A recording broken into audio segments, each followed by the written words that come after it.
Yeah, man, what's going on? It is your man, Mr. Music. I know y'all heard about the Plug Excel Live. Y'all saying we don't talk to local artists and indie artists, but guess what? We got the Plug Excel Jam, which is 24 hours, all indie artists, a little bit of celebrities, but it's all about hot, dope artists from the city, from here to NY and around the world. I got my man JHam in the building. How you feeling, baby? What's good, y'all? What's good, man? I'm feeling wonderful. Feeling blessed to be here. My man coming with that radio voice. Y'all hear him? You feeling good, huh? Yeah, man. It's great. The weather's a little wild outside, Yeah, but a little cold. Yeah, I like being inside, bundled up. Just staying on the grind, man. Now, what is it like being a black man and a black artist in the city of Minnesota, or in Minnesota right now? What is Man, it like that's a deep question. That's a great first question to go start with. But I feel like it's really got to do with all of us putting in the effort together. Because I think too many people. He gave me the right answer. Keep on going. Now I got my computer down. No, I think too many of us think, especially being black men, is one person got to be that guy. I don't think people really think that it can be a teamwork effort and we can all come up at the same time. Like especially in a city like this, where we're somewhat of a big city. But people are now figuring out that Minneapolis is really about that shit. The Minneapolis about it.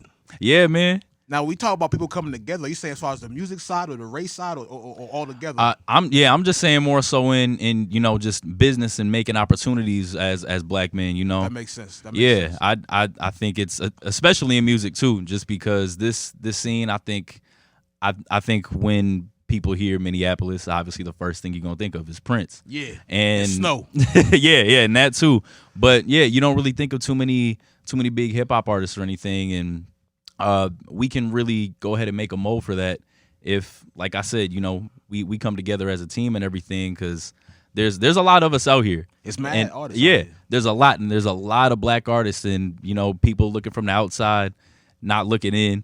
They don't really see that. They don't really know how it is, because people just think when I used to live in LA, whenever I met people, the kind first of give me LA vibes a little bit though. He do give me LA vibes. Hey, I don't know if that's a good or bad thing, but hey, it ain't bad. It ain't bad. No, first thing I do when I encounter people, when they ask about where you're from, I'm like, yeah, I'm from Minnesota. Yeah. And they go, oh, Minnesota, and they just automatically think, we out here milking cows and shit, and everybody's a farmer. Like, no, the city really is like all these other big cities. It's a movement. Yeah, for real. Now let's take it back, man. When did you get your start in music? So, all right, man, my start in music is, it's kind of a complicated question, but the best way to kind of summarize everything is, when I was young, I was just a student of the game, man. Word of Mouth was the first CD I ever owned, Ludacris. Yeah, buddy. Hey, man, that really just changed my whole perspective on. By the way. Yeah, very underrated. Not enough people talk about him, and that kind of just really gave me kind of a big role model in music. I love his videos; they're so creative. He always finds a way to be goofy in his shit too, to just show off his personality. Yeah. And eventually, Lil Wayne, Childish Gambino, all those other people really became big role models for me too in music. And I never really took it serious, just because I think too many people just go in it and not really have any knowledge on the past or anything in that, and they don't really give enough to the people who really built the game up. Yeah. And so I didn't want to seem like one of those people that just came in and was like, I'm just doing this shit. Yeah, exactly. And so like I kind of strayed away for a little bit. When I lived in LA, I was focused on acting and other entertainment things. And then, I used to just bullshit around, make goofy rap, all that and stuff. And never anything that I ever took professionally or seriously. And then just a few years ago, I moved back here from LA, and I helped manage a friend for a little bit and kind of got to see a little bit of how the music scene is over here. Okay. And I was like, you know what? I have some knowledge on the game. I know from my past and everything, I know how the bars come, and I can get some out there. And so, if I just really applied myself, excuse me, and went 100%, I think I could really make something out of myself. And so ever since then, it's really been all she wrote. Now, I want to know what it was like the first time you really got in there, like, yo, I'm finna actually record. Was you perspirating? Was you on the paper? Was you on the pen? What was going on? Yeah, the first time that I seriously recorded something was my track Something Out of Nothing. I think it's track number 9 on Pink Eggs and Ham.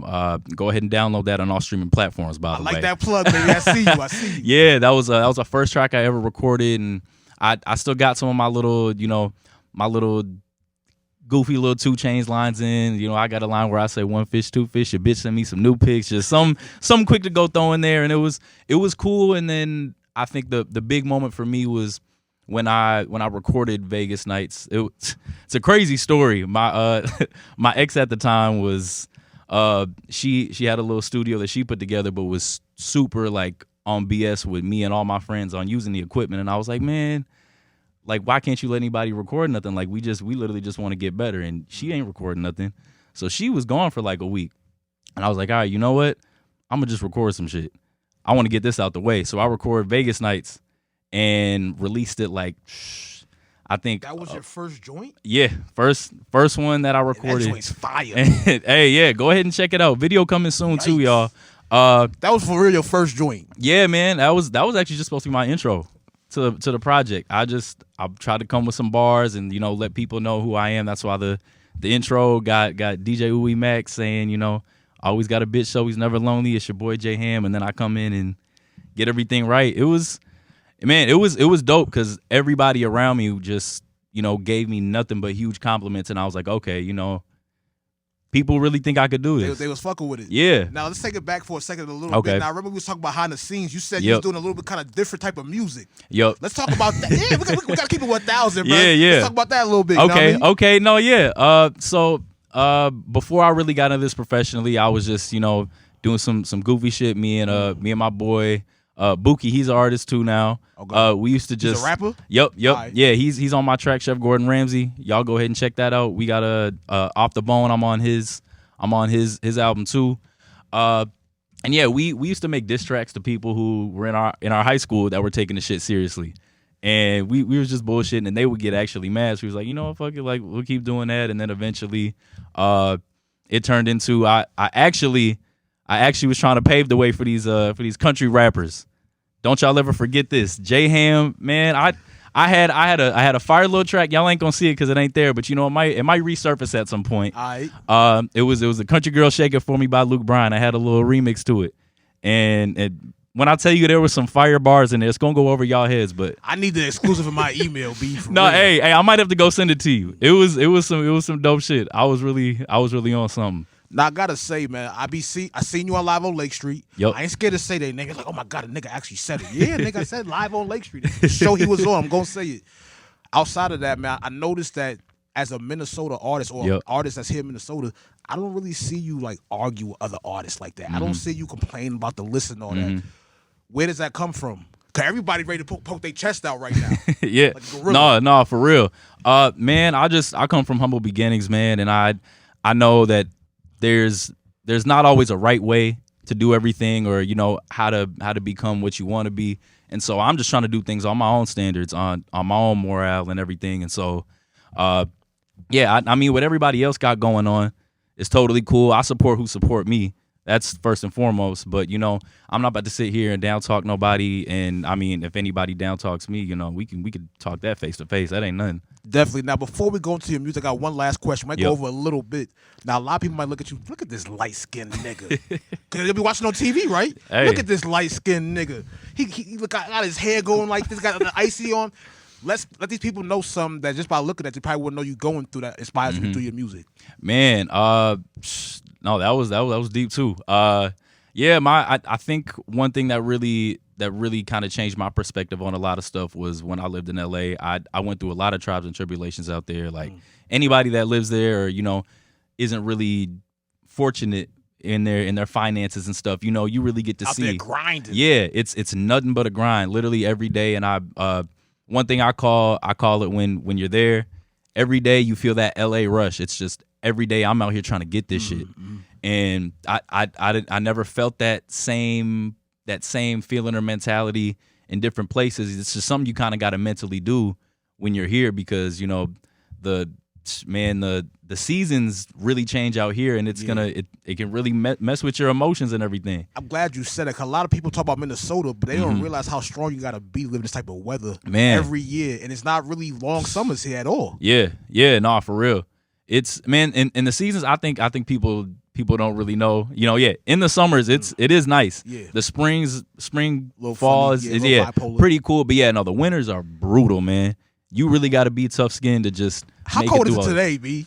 Because it's kind of spiffy out there. It's that wind chill, man. That wind is kicking my ass. It's crazy, man. Now, for everybody that's listening to iHeartRadio, people that are watching on Roku TV, introduce your joint Kaleidoscope to them right now before we get up out of here, man. All right, man. This is my joint Kaleidoscope pimping. I got a little DJ Uwe Mac interlude in there too. He's a part of Vegas Nights, and he's on another track on Pink Eggs and Ham. He's kind of my host throughout the whole tape.